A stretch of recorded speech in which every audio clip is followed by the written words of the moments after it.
So with that, please join me in welcoming Bo Dunn. Hello, Think Summit. This is my second Think Summit, and I'm really excited to be here. My name is Bo Dunn, as I mentioned, and I am the business marketing technology platform leader at Meta.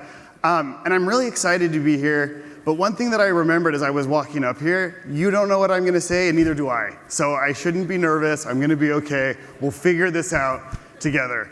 But I am excited to talk to you because I was lucky enough to get a topic that I'm really passionate about, which is leveraging Martech to unlock your campaign efficiency, or effectiveness.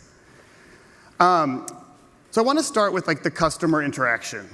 As we all know, customer interactions have remained relatively the same over time. Despite the rise in new technologies and communication channels, people still value human connection when they're engaging with your business. Over time, the customer interaction has evolved, but the fundamental need for you to help your customer has not.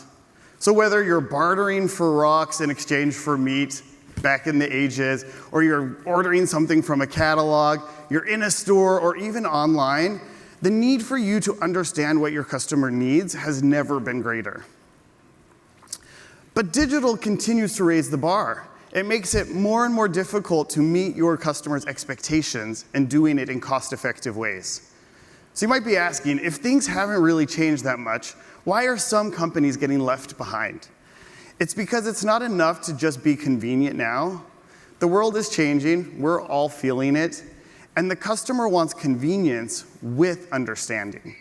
They want you to understand what they want without even telling you. Customers want what I like to call smart convenience. They want you to do the work, but they want the benefit. And we all know the customer is always right, especially our Karens and our Kens. So we have to adjust. But how can we do that and still keep things cost effective? One of the things that we're doing at Meta is we're trying to flip our model on its head and lead with data. You're probably thinking, well, Bo, that sounds great, but what does that actually mean? And I want to take you through a couple more slides that are going to hopefully make this a little bit more clear. Leveraging your data is going to help you move from a kind of one-size-fits-all generic interaction to hyper-personalized and relevant engagement with your customers. This is going to help you move from static product recommendations to predictive recommendations that are being able to predict what your customer may need from you before they even tell you. And lastly, you're going to move from having this big, robust catalog of products, which make it nearly impossible for your customer to know what they want, to being able to tailor that product catalog to what they want in that moment on that channel. And believe it or not, a lot of the information that you need to start these types of personalization probably already exists in the databases that you have, strictly based on the interactions you're already having with your customers. So you'll see this fun little graphic down there. Immunity is back up for grabs, and we're going to talk through some things that you can do to kind of help you not get left behind. So first and foremost, how do you get immunity, you may be asking? Well, for starters, we have to get out of this cycle of continuous analysis paralysis. I'm sure we've all been there with our teams at some point, where we oftentimes get stuck trying to figure out what is the problem or how we want to solve the problem. We have to stop worrying about collecting more data, and we have to start focusing on activating the data you do have. As you execute personalization in your campaigns, you're going to continue collecting more data in different ways, and that data is going to unlock new types of use cases that you can use to further personalize your campaigns in the future. One of my leaders recently said, innovation is key, but you cannot innovate without rigorous execution. Stop focusing on what you don't have, focus on what you do have, and get started. So how does Martech actually help you understand more about your customer and activate personalization at scale? And I want to talk about three really critical parts of a Martech ecosystem. First and foremost is you have to know your customer, and things like CDPs, which have recently come into all of our lives, can really help you create these customer profiles. It allows you to take data from all across your ecosystem, bring it together, and understand a single picture of what your customer is. It actually then creates some really nice capabilities for your marketers to be able to go in and figure out what are the opportunities they have within their audiences. No longer will they be dependent on waiting for data engineers or data scientists. They can go in and figure out some of this on their own. Secondly, you need to have a robust marketing automation platform. Robust doesn't mean expensive. There's a lot of these out in the industry that can help you activate depending on where you're at in your journey. The marketing automation platform is going to allow you to create hyper-personalized journeys that are going to help guide your customers through your unique path to purchase.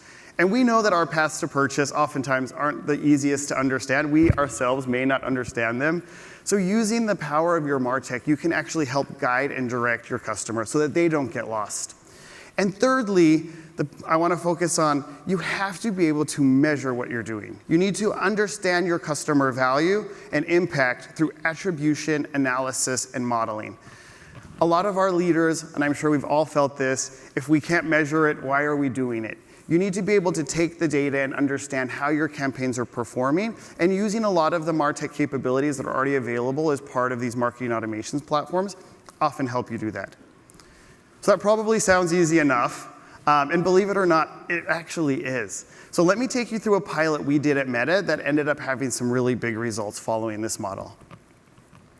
So Meta has some pretty incredible sales programs if you're lucky enough to be eligible for those programs. So if you work with Meta, you're probably like, ooh, I am lucky enough, but not everybody probably is. These programs are designed to help small and medium-sized businesses from around the world get the most from Meta's platforms. But no matter how many humans we throw into this mix, sales just does not have enough human resources to be able to support all of these hundreds of millions of SMBs from around the world. So what we wanted to do is make sure that our SMBs know that Meta cares about them. We want them to understand that there's nothing more important to Meta than for them to succeed using our products. But how can we do that with the limitations we have on sales? So we saw a problem. How can Meta provide all SMBs with a hyper-personalized plan to improve performance of their ads on our platforms with a limited number of sales teams' resources? And this is where Martech and data can play a critical role. The problem we were trying to solve at Meta was always really clear. We wanted all of the SMBs at Meta to understand that they could be successful on our platform. We produced a really big concept for a quarterly business review type experience that all SMBs could receive without needing to have some kind of human intervention. To do this, the campaign needed to be personalized at the account level, but we needed to have details about the individual users so that it felt relevant to them. We wanted to be able to make this engagement very data-driven so that we could garner trust from our advertisers. We wanted to be able to share with them tailored metrics and performance insights so that they could understand how their campaigns and their accounts were performing on our platforms. And lastly, we wanted to be able to share with them tailored recommendations of things that they could do to get more performance and better results on our platform. We hypothesized that this level of convenience would help our advertisers better understand what to do on our platforms and hopefully see maximum results for their ads. We knew that we couldn't fully execute this all at one time, so we started small. In phase one, we looked at the data we had available and focused on activating account-level performance insights and metrics. And we weren't sure if our advertisers would like this type of engagement. So we started with even a smaller subsegment of users just to kind of help de-risk our project. And we wanted to start specifically with folks that were sales eligible in case we did need to get them on the phone with someone. When the campaign launched, it was completely automated and included 3 parts of key personalizations. One was all about emails that appeared to come directly from their account managers. We were able to do this without any intervention from the account managers themselves. Secondly, the email included personalized insights and metrics from their unique account. And this was important, again, to help garner the trust that we knew about their account. We knew how they were performing. And then thirdly, since this was a pilot and we wanted to de-risk, we did have that CTA at the bottom so that if they did need to connect with their account rep, they could do it in a very easy way. Again, we knew this wasn't our final destination, but we wanted to get started because, like I said, without rigorous execution, you cannot innovate. So after phase one, Meta saw opportunities to drive more convenience by making the data easier to understand and read. And we hypothesized that with hyper-personalization within the performance, we could show it in visualizations and graphs, and we could add those predictive recommendations tailored to each individual user. We wanted to move fast and decided that we could probably get some help from an outside partner to help us address these personalization gaps, rather than building those internally. So after evaluating a few different options, Meta chose Movable Inc. to help us activate hyper-personalization faster than we could building those capabilities internally. And we've innovated a lot throughout the time. Scalability and speed are two factors that are really critical to us at Meta. We always like to say we like to move fast, fail fast, very famous from Mark Zuckerberg, and that really is part of the culture that we have. Movable Inc. was able to get in front and help us with the speed and also the scalability. Working closely with Movable Inc., we executed phase two, which included taking out the ugly textualized personalization, which we did in phase one, and replace it with beautiful visualizations and graphs that made it easier for our advertisers to understand exactly what was going on. Again, we knew that version 2 wasn't going to be our final destination, but we knew we had to get started somewhere. Which leads us to phase 3, a fully scalable version of personalized scorecard, which is now what we're calling it internally, that is sent to most of these hundreds of millions of SMBs each quarter, both sales and non-sales eligible. The campaign includes performance insights and metrics and an easy-to-understand visualization, tailored recommendations that could improve their performance, and best practices to help the advertisers understand how they're actually performing in comparison to others similar in their industries. This campaign ended up being one of Meta's top SMB campaigns in 2023 and continues to be a critical driver for our strategies. All the capabilities in our initial concept are now operationalized and available to all of our marketers to use regardless of what audience they want to talk to. And this campaign now goes out as part of our personalization strategy.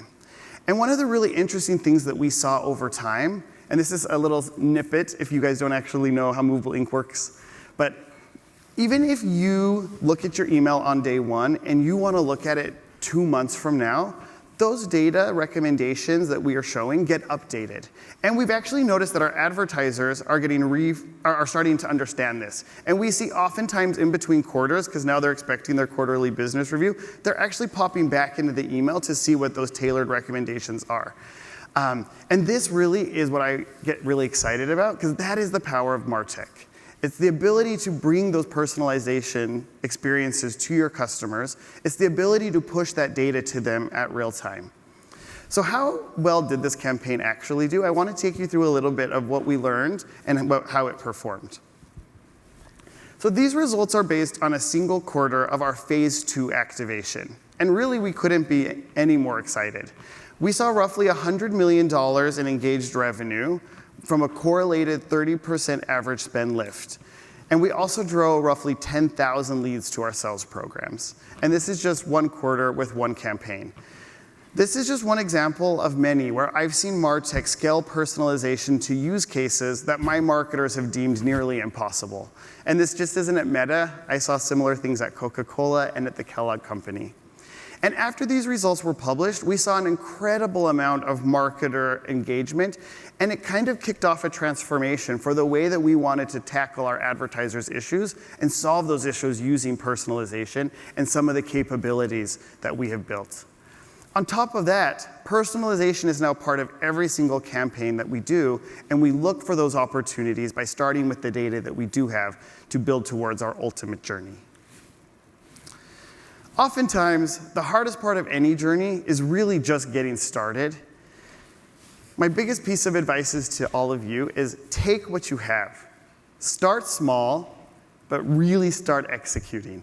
And don't get stuck in that analysis paralysis. And lastly, remember, if a small town farm boy from southern Utah can actually help get personalization at scale at a company the size of Meta, just imagine what all of you could do.